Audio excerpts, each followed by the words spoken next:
Hello and welcome back to The Good, the Bad and the Ugly Show. So here we are today, we are in Albert Square, the famous Albert Square in the East End borough of Walford. So we're here today to take a little look at the classic villains and gangsters of Albert Square.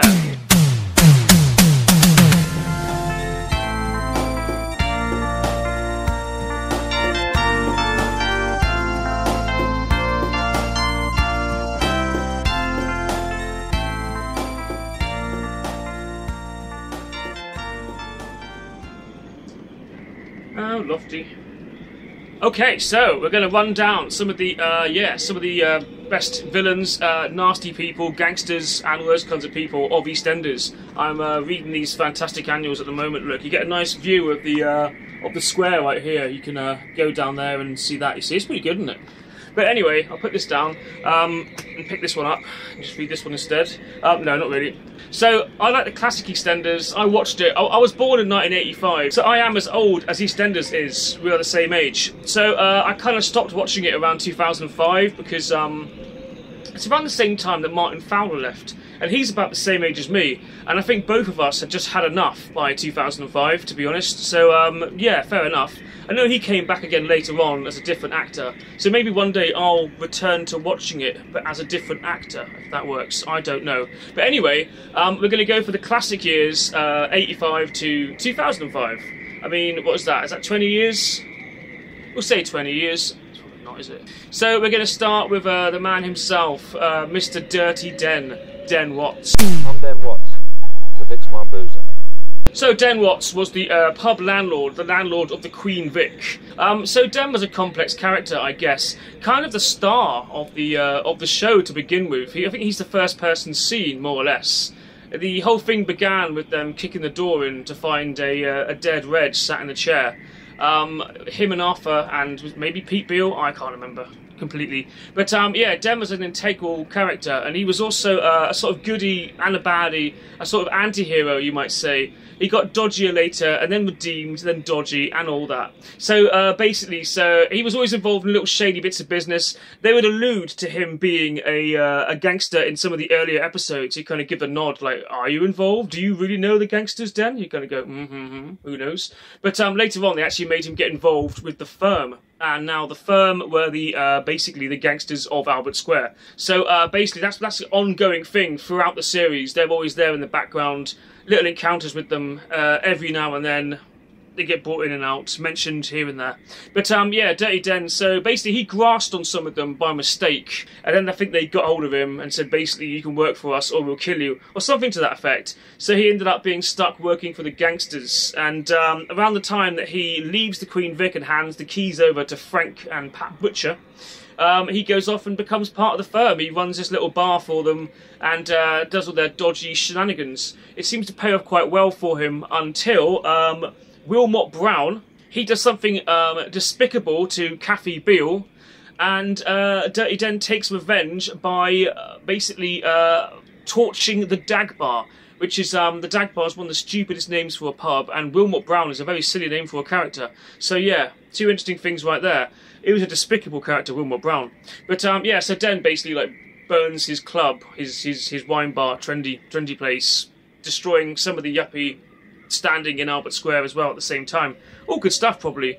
And then this whole thing ensues, so the police come after him, and he goes on the run from the police as well, and then he ends up inside. And I've got to say, like, those episodes where he's a fugitive and then in prison are some of the best classic EastEnders episodes that there ever were, to be honest.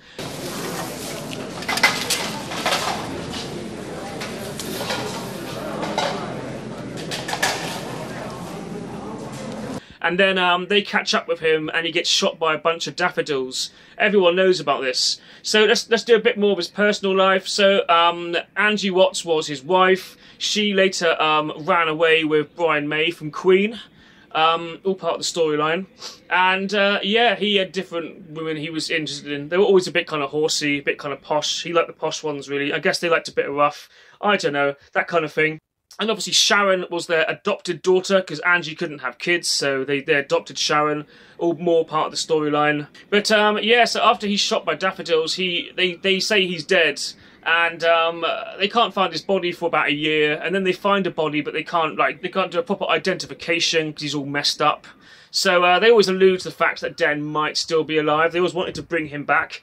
The actor Leslie Grantham did not want to come back for the longest time, until eventually, I don't know, maybe his money ran out, maybe he couldn't get any more episodes of Fort Boyard to be made, or something happened anyway, and he decided, right, it's good time to come back in 2005 or 2004, I think it might have been, maybe even earlier than that, I don't know, it all gets a bit hazy, to be honest. But he comes back anyway, turning up in the club, hello princess, but before he does that, his son, Dennis Rickman, who is, he didn't know he had.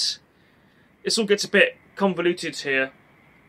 I guess Dennis Rickman and Michelle Fowler's. He also has sex with one of his best mates' children, who's about 14 or 15 or something.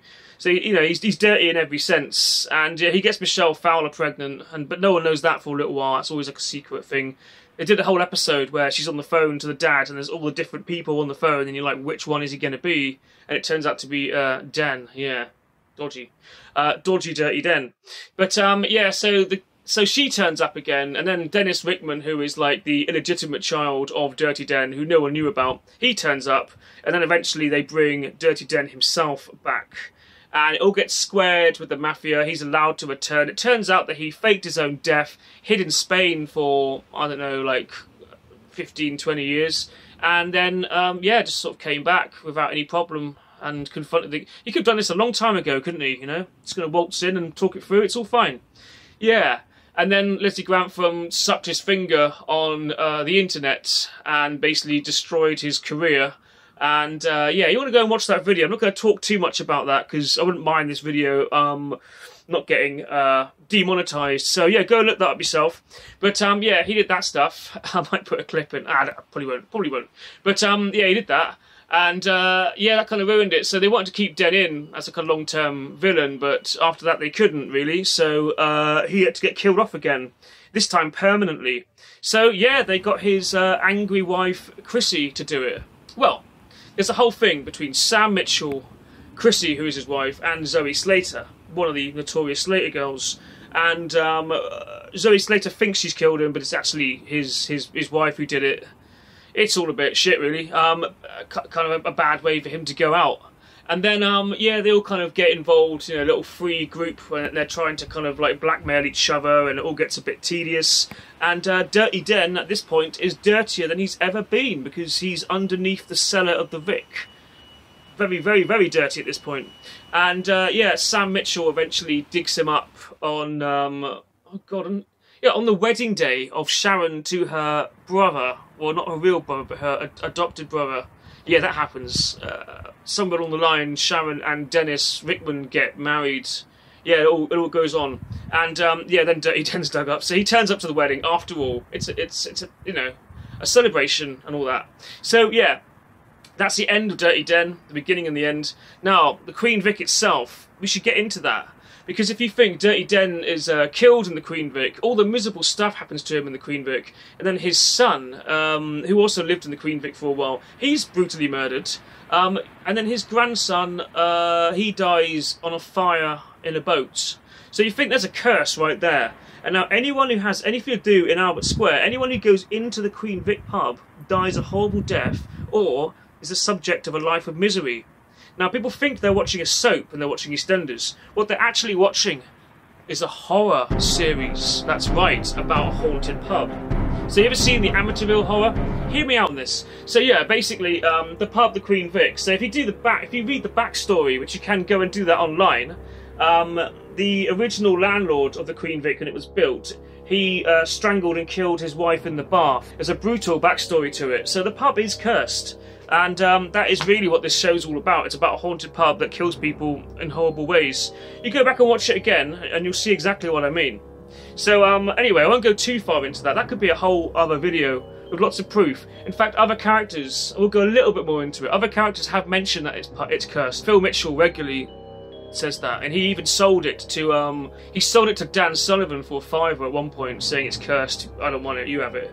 So, yeah. So they even allude to that. I think that's what Eastenders is really about. And the last ever episode should be something to do with the pub. It should go all Amateurville and like fire comes out and like weird demons and stuff. The pub just like wipes the square out or something to that effect. We should go down that kind of last ever Biker Grove episode, you know, territory. Go and check that out if you want to know what I mean. Into the Void and all that. It's a good way to end the soap, to be honest. Just go completely batshit crazy. Anyway, that's enough weird ranting. Let's get on to our next on the list. So next we have the almighty Nick Cotton. You've been asking for this! Hey, yo! You're not the last of me! I'll be back!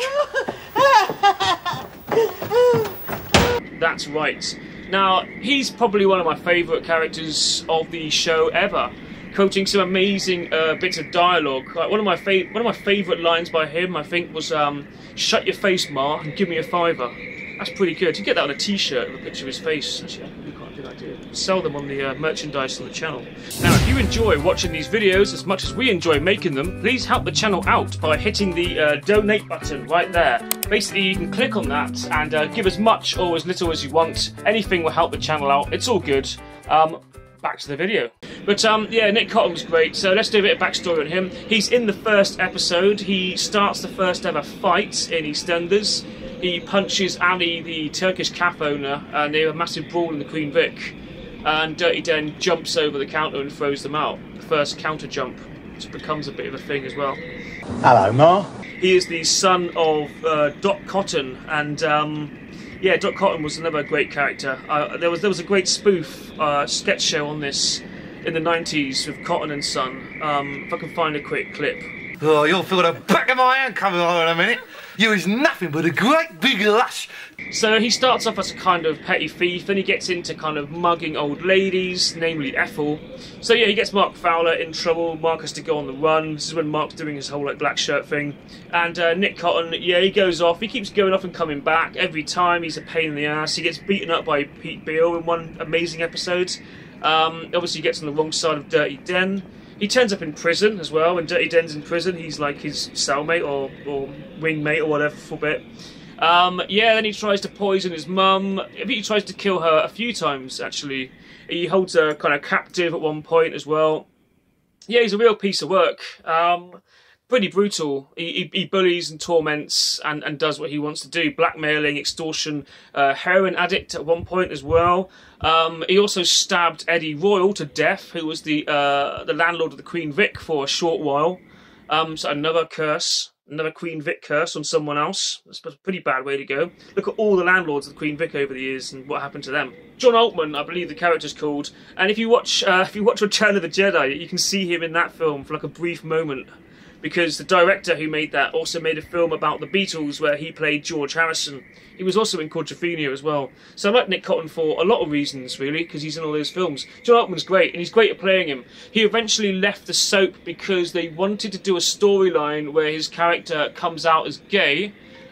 He did not want to do that, and I don't think it was for homophobic reasons. I believe it was because the character isn't gay and never was, so I think he just felt that they were trying to kind of just do some sloppy writing, that they needed a character for that, and they just kind of went, oh yeah, Nick will do. Sometimes actors get quite possessive over their characters, and they don't really want to see them kind of sort of rubbished, really. Like, Pauline Fowler did the same thing. Like, Pauline Fowler would never get remarried. They made her character get remarried, so she buggered off. That was what happened there as well. So yeah, I can understand it. You play this character for a long time, you probably get quite attached to them. Unless you're Ian Beale, and then you can do whatever the hell you want to that guy. He doesn't give a shit. Flush his head down the toilet, you know. I mean, there's so many things Ian Beale endured. Yeah, he doesn't care. He loves it all. But, yeah, so Nick Cotton, man. I mean, I don't know what more to say about him, really. There's so much to say, but yeah. Yeah, just a great character. Not a gangster, by any means, but just a horrible piece of work. One of the best villains of all, I think. And eventually he gets his son into the square, and then he sort of fucks him up, and then his son dies, and that's kind of his fault. The whole thing with Mark Fowler as well, and Mark Fowler kind of drugs him up and talks him into jumping off the roof, which happens. That's a retaliation for when he drugs up Martin Fowler. Yeah, it all got a bit weird at that point. And what else did he do? Blew up the calf.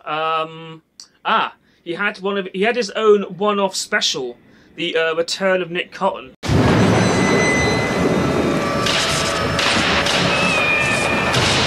Ma! Get out, Cotton, you're barred. Stuff your poxy boozer! Nicholas Charles Cotton, I sentence you to 5 years in prison. You ain't seen the last of me! Can we go have some fun now, Dad? Of course we can, son. Eastenders. Everyone's talking about it. In fact, there were two of those. There was a documentary and there was an actual episode. The actual episode is brilliant. That's him getting out of prison and getting in trouble before deciding to go back to Albert Square. I really enjoyed that. I found that on, I think it was on YouTube. It might still be on YouTube somewhere if you go and have a look for it. It might be gone by now because BBC and all that. But yeah, Nick Cotton, fantastic. We spent too much time on Nick Cotton. Who could possibly be next? Well, I think it's time we mentioned the Mitchell brothers at this point. So I'm going to do them as like a 2 rather than a 1. So we could do Grant, Phil separately. Now we're going to do the Mitchells as a collective.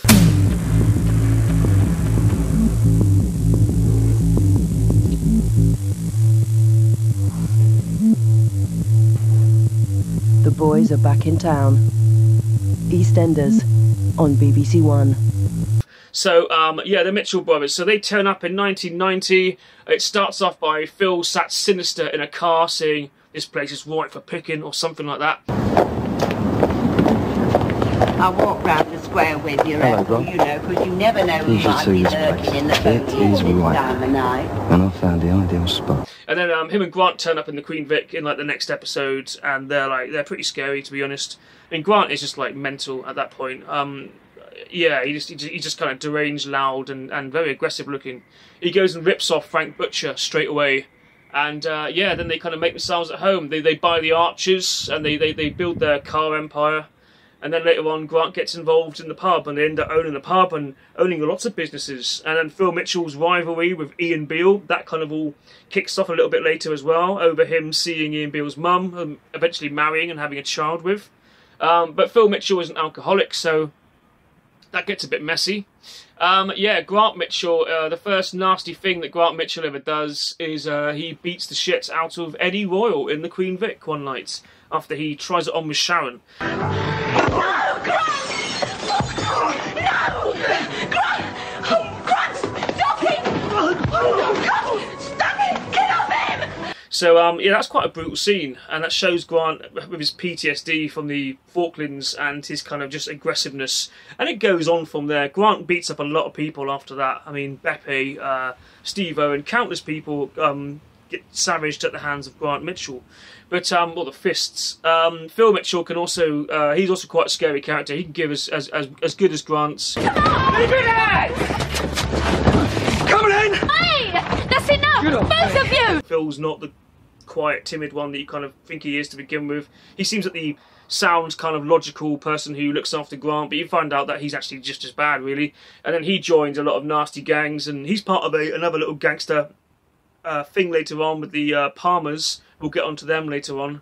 And yeah, Phil gets into all kinds of stuff. He ends up as a crackhead and sets fire to the Vic. But we won't go that far because I'm not really covering that later stuff. So I don't really know. I never really knew Phil was a crackhead. I stopped watching it before that point. But yeah, an alcoholic, definitely. But yeah, all kinds of things. There's a storyline. Who shot Phil Mitchell was a good storyline. He's just a shitbag to everyone he's ever close to. It's kind of what he does. He's also slightly an anti-hero as well, because there are times where you're kind of on his side, weirdly. A conflicted character. Even Grant as well has his moments of sort of being alright, but not very much moments of that. He came back quite passive later on, I think, when the Mitchells returned to sort out Johnny Allen and Chrissy Wicks and all that lot. Then yeah, Grant's quite passive at that point and feels quite chubby, and they're not really much of a match for Johnny Allen, as they almost get shot by him. But we'll go into that in a bit. We'll cover Johnny Allen. He's coming up. But yeah, so the Mitchells, the Mitchell Empire, they were like the name for Albert Square for a long time. For a good 10 years, it was the Mitchell brothers at the very forefront. And a lot of characters around. They kind of adopt Ricky Butcher. He's their mechanic. And he also marries their sister, Sam Mitchell, as well. He was also played by Daniela Westbrook, and I can't remember the name of the other lady. I'm really sorry. But you can tell I favour the earlier episodes more, can't you? But yeah, and then Peggy Mitchell. Peggy Mitchell was played by 2 actresses as well. Don't remember the name of the first one. Of course, replaced by the iconic Barbara Windsor, who you could not forget, especially if you like your Carry On films. But Barbara Windsor becomes like the owner of the Vic for a long time. She's sometimes out of there, but she's generally there. Most of her stint on EastEnders is her behind the bar, the Vic, and playing that kind of Cray brother type mum, you know. So yeah, that's the Mitchells really. A lot of storylines again, a lot to go into, but maybe too much. I don't know. They did have their own spin-off video called The Naked Truth. If you want to see them stripping to kung fu fighting, definitely go and check that one out. Apart from that, yeah, I don't think they ever released a novelty single or anything. There's no Mitchell annuals, there should be. Or you know, slippers with each of their faces on. That could be quite a good thing as well, couldn't it? But yeah, so the Mitchell brothers. We'll move on to our next scary people. Okay, not as scary as the Mitchells. Next we move on to Steve Owen. Oh yeah? What are you going to do, Sheriff? Run me out of town? Well, come on in. Let me see you try. So that was Gary. No, it wasn't Gary Kemp. It was the other one. Ross Kemp. No, Martin Kemp. Now it gets confusing. So yeah, Spandau Ballet played the Cray brothers in the early 90s, and I'm going to guess Steve Owen's character in EastEnders is exactly from that. They thought, right, they can get one of the Crays in here, so they kind of got that. I think that's where it comes from anyway. But, you know, he turns up, sort of shrewd businessman, takes over the club, and then clubs Saskia to death with an ashtray, and leaving poor Matt to take the blame. Matt was the resident DJ. In fact, he manipulated Matt quite a lot, and Matt did eventually get his own back. And it's funny because I saw Martin Kemp live at the Phoenix in Exeter, and he was doing a DJ set. So he's up there on the stage behind the decks, and he's doing all this stuff with the headphones, and it's like, I got the sneaking suspicion it had all been pre-recorded and was playing out, because every time Steve Owen went over to the decks and he did something, there wasn't really anything going on, and every time there was some quite cool stuff going on with the decks, he'd be at the front of the stage shaking people's hands. I think he just made Matthew Rose make a tape for him, and he just played that, and he got all the money for it. Steve Owen. Dodgy as hell. But yeah, he eventually gets tangled up with all kinds of people. The Mitchells, namely, his feud with Phil Mitchell is quite a thing. And there's a couple of good punch-ups in the Queen Vic as part of that. Yeah, his mum comes into it, and she's also like really screwed up. So the whole Owen family are pretty messed up. And I think quite a good way to kill Phil Mitchell off if they ever want to do that, which I've heard they probably are going to be doing that at some point. I think they should get like Gary Kemp to turn up as Steve Owen's like long lost brother or brother we didn't know about, and just kind of shoot him. That'd be a cool ending, I think, but I doubt they'll do that. But anyhow, it would have been nice to see them both in there. That would have been kind of cool, like a sort of Cray brother, like a Mitchell equal, but it didn't happen that way. Steve Owen eventually decided not to reprise his role, not to re-sign the contract. He wanted out. So yeah, he had a fiery death in a car full of money. That was quite a scene, actually. Phil Mitchell's like, is he going to go back? Is Phil Mitchell going to go back to help him out or not? We don't know. Phil!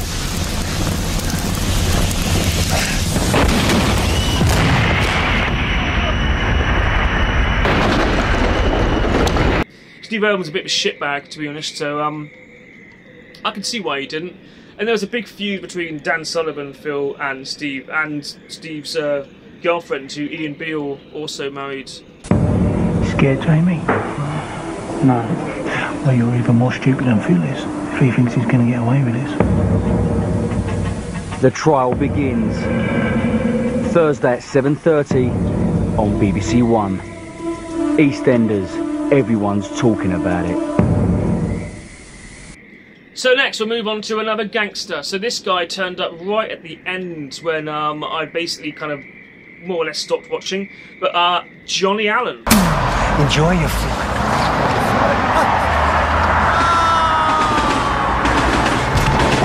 Again with the Crays connection.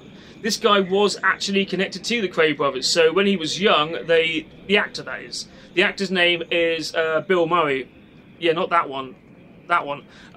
Billy Murray. He's mainly known as. His daughter was in the second series of Dexter as the crazy girlfriend who I kind of love a little bit. Yeah. So his connection to the Cray brothers. When he was a lad, he was a boxer, and they kind of took him under their wing and looked after him. So he was quite close to them, and I think they paid for his acting stuff as well. They put him through acting school, I believe. You can go and like wiki all this stuff. It's all up there. But the only thing I've ever seen him in, apart from EastEnders, was McVicker. He's the guy who has to whack McVicker in because he gets leaned on by the old Bill.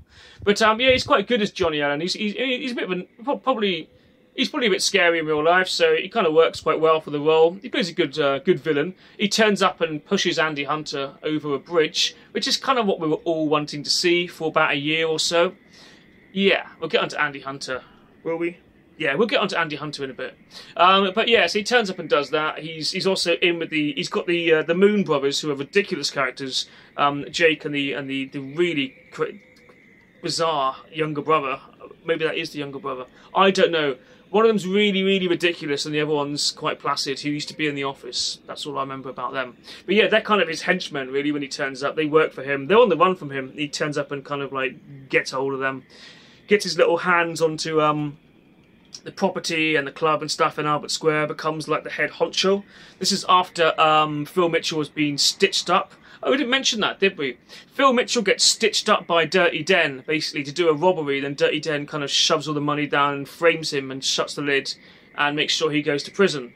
So it's all in retaliation for the way the Mitchells have treated Sharon and all that kind of stuff. So then Phil Mitchell has to go on the run, and he's out of it for a good couple of years. So in his absence, yeah, Johnny Allen comes down, and it's his street. And he's generally, even though he kills people, he's generally quite a light character to begin with. He gets on pretty well. It's only when Peggy Mitchell shows up that she kind of brings his past back with her. So she kind of like outs him for being this nasty villain, murderous bastard, and everyone kind of quickly learns that that's the truth, and Johnny Allen becomes like public enemy #1, and so he eventually has to leave the square because of that. There's some interesting stories with him. His daughter, Phil Mitchell, in one of his lesser cooler moves, Phil Mitchell pays Julie Smith to sleep with Johnny Allen's daughter to get revenge, which is pretty gross considering she was a very young girl and a virgin, all this stuff. And yeah, not Phil's greatest moment, to be honest. But yeah, so there's a whole feud between Phil Mitchell and Johnny Allen. It ends up with they go to try and take Johnny Allen on, and they can't do that because he's better than they are. He's more of a gangster than them. So they end up in the woods with a gun pointed at their heads, Phil and Grant. It turns out to be one of the crazy Moon Brothers, and it all gets resolved, and Johnny Allen goes to prison. He later dies of a heart attack in prison after being wound up by one of the Slaters again. Slater, brother of Stacey, the brother of Stacey Slater, that's why, is going out with his daughter, and he rings him up and calls him a prick or something, makes him have a heart attack, and then more stuff happens.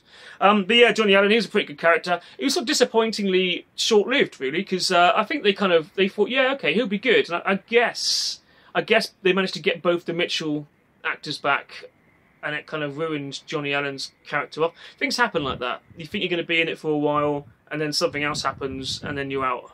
A bit like the Dirty Den thing, really. Next we have Dan Sullivan.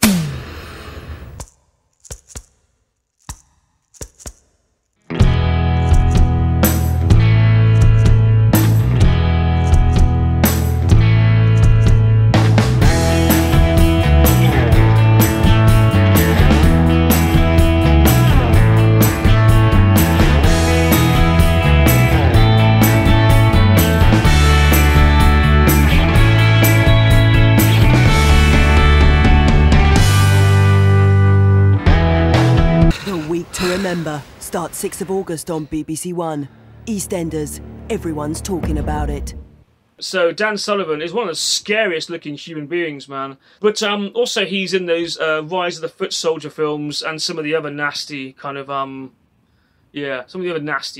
British gangster films. He just looks like the part, you know, he's good for that. And he turns up as like Carol Jackson's new lovely boyfriend, who it turns out was also sleeping with Bianca. And it's a big storyline there. And then he becomes mates with Phil Mitchell. Phil Mitchell sells him the Vic for a $5 because the Vic's cursed.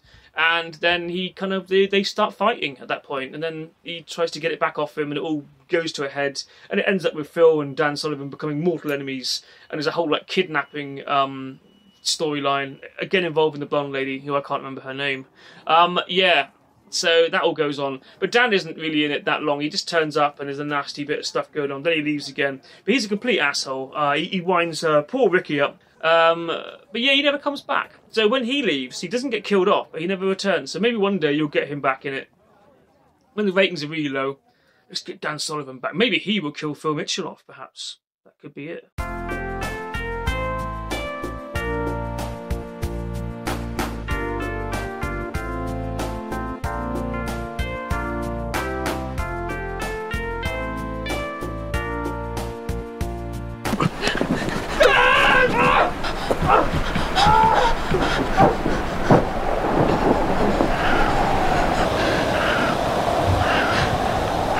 And next we get on to the disappointing Andy Hunter. I forgot your chips. He looks like an estate agent or something, or a lawyer or something, I don't know. He never really struck me as a gangster. He's just a bit grey and a bit boring, this bloke, really. And his character always annoyed me a little bit. I don't know, I never liked Andy Hunter. I just never thought of him as being very good. And he got in the way of, like, Cat and Alfie, and we wanted Cat and Alfie to do alright, and this prick shows up. Causes loads of trouble, sleeping with cats later on, blackmail, and then like filming it and all that. Bit of a piece of shit. Then he like, what does he do? He rips off Sam Mitchell as well and takes the Mitchell house. And then he gets killed by Johnny Allen. So, fair play. Yeah, he doesn't do a lot, Andy Hunter. He's a despicable character, but not a very good character, really. I never really thought that much of him. So, he's on the list because he's, you know, a nasty guy, but I don't know. He's best mates with Dennis Rickman as well, even though they spend most of the time arguing and fighting each other. Somehow that's all written in. When Dennis Rickman finds out that Johnny Allen has killed Andy Hunter, he goes and beats up Johnny Allen quite badly, and that leads to his own death. Johnny Allen then gets him killed, stabbed by one of the Moon Brothers, you know. Yeah, I don't know. Now next we move on to a very short-lived character, Jack Dalton. Dennis. Keep your hands away from the desk. I beg your pardon? So Jack Dalton, Johnny Allen worked for Jack Dalton, and so did Dennis Rickman. Jack Dalton is the head of the firm. There we go. And he's also apparently, in this storyline, he's also apparently the guy who gave the all clear to go and kill Dirty Den in the first place. So, but he knows that Den is alive. That's another bit of storyline. And basically, he blackmails Phil Mitchell to go and shoot Dennis Rickman, because Dennis Rickman's trying to blackmail him. And then they turn it around to Dennis then has to go and kill Jack Dalton. And he does go and shoot him out in the middle of nowhere. But before he does it, Jack Dalton whispers in his ear that his dad's still alive. And he shoots him anyway. And that's all the start of, like, Dirty Den coming back. So he's quite... so he's an important part of that storyline right there. Otherwise... not particularly remarkable. Bit of a scary kind of a mafia type guy. He looks a bit like... I always thought he looked a little bit like Jeremy Beadle. I could be wrong on that one though, because maybe... he looks like somebody. I can't quite put my finger on it. Jack Dalton maybe. So now, we're getting close to the end. Never you fear. But we get to George and Annie Palmer. I'll bring my lucky arrows. That's up to you. So George Palmer was a gangster, kind of a retired gangster, and his daughter was Annie, who is still very much trying to be a gangster. I think she ended up on Loose Women. I could be wrong there. Maybe. But yeah, George Palmer's involved with the DeMarco family, and he helps fund their new restaurant. I think he was good friends with Giuseppe DeMarco. I think that's what the brother was called. No, the dad was called. And the restaurant's called Giuseppe's, if I remember this right. And then Gianni and Beppy, who gets on the wrong side of Grant by sort of sleeping with his wife, that one, and a few other people's wives. I think Beppy seemed to go around sleeping with people's wives, you know, a bit smug, really. He gets kind of written out because there's not much left for his character to do. He's in it for quite a while, and I'll never understand whether his goatee was a real goatee or whether it was drawn on by a Sharpie, because it doesn't look like it's real, it's too thin. I want to grow one of those, but I don't think I could do it because he just shaped, you know, I don't know, magic perhaps. There's also two DeMarco sisters. I can't remember their names. One of them's involved with Matthew Rose. Another one blackmails a teacher who then the brothers go and deck. I don't know. They're not a particularly interesting family that much. The whole Tiffany line and all that stuff. You know, you remember the DeMarcos, here they are, look. But yeah, George Palmer, so not much happens with him either, really. He does a little bit of dodgy dealings, as far as I remember, but not really. His daughter goes and winds up the mafia and various people because in the name of her dad, and I think they discover that it wasn't him, and so they kind of go after her. At that point, Phil Mitchell's also working for her, and Steve Owen, and that starts all that stuff off. I can't remember too much about it, but they were going around like gangsters for a little bit. But yeah, I just thought I'd mention them because they were there at that point in time. Now next, I've written this down, so I guess The Firm. So, yeah, we're going to talk a little bit about The Firm now. So The Firm, we have mentioned them earlier on, and quite a lot throughout. But yeah, The Firm are the Eastenders Mafia, the Eastender Gangsters. There's some quite funny characters involved. There's a lady who is managing the wine bar that Dirty Den has to go and co-manage with. She runs off with a load of their money, and you've got this little dodgy bloke who is chasing after her. He's the guy also who who firebombs the Dag Bar as well, and he kind of helps out Dirty Den right at the end, even though they kind of hate each other throughout the whole thing. It's interesting dynamics there, but I quite liked him because he had the kind of menace of this little horrible 2-bit little thug. And yeah, the Firm, they just show up every now and then with the whole sort of Dennis Rickman, Andy Hunter storyline there. They're around at that point quite a lot as well. I guess they probably have shown up again later on. I think was a grown-up cousin Kevin from Tommy when he was in EastEnders and he broke Phil Mitchell's legs. I hear he was something to do with The Firm, perhaps. I'm not too sure on that one because I say I didn't watch it at that point. But maybe, I don't know. But yeah, The Firm, probably the worst villains of Albert Square, of EastEnders, quite possibly. And lastly, but not lessly, Grantham? Lastly, we have Jason Cox. Why'd you stare at me like that? What have you been saying to him about me, eh? Nothing. Why'd you look at me that way then? Now, you won't know that name really, because he was only in it for like 2 episodes, I think.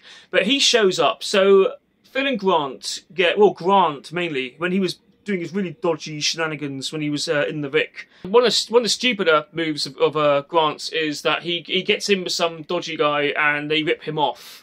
But it turns out that he's now in trouble with this nasty villain called Jason Cox, who turns up at the Vic. And this is the only character in the whole history of EastEnders that I ever remember, like, menacing and scaring Grant Mitchell. I could drag you over this bar and stuff these down your throat. Yeah, that's a good idea. What's going on? Sorry, Sharon, I'll be out in a minute. Normally he's like invincible, but this guy, when he leaps over the bar, you can see Grant shits himself. You know, not physically, that would have been pretty gross, but you can see that there's actual some terror in that. I enjoyed that. I thought, okay, this is new, this is interesting, and so like they've got to pay this guy off because he's a complete psycho. And that's the episode. Well, that's a storyline where Phil Mitchell proves that he's a bit tasty as well when he goes and finds the guy who ripped off Grant and then beats the shit out of him, gets the money back. And then they're able to pay off this scary Jason Cox character. That's why.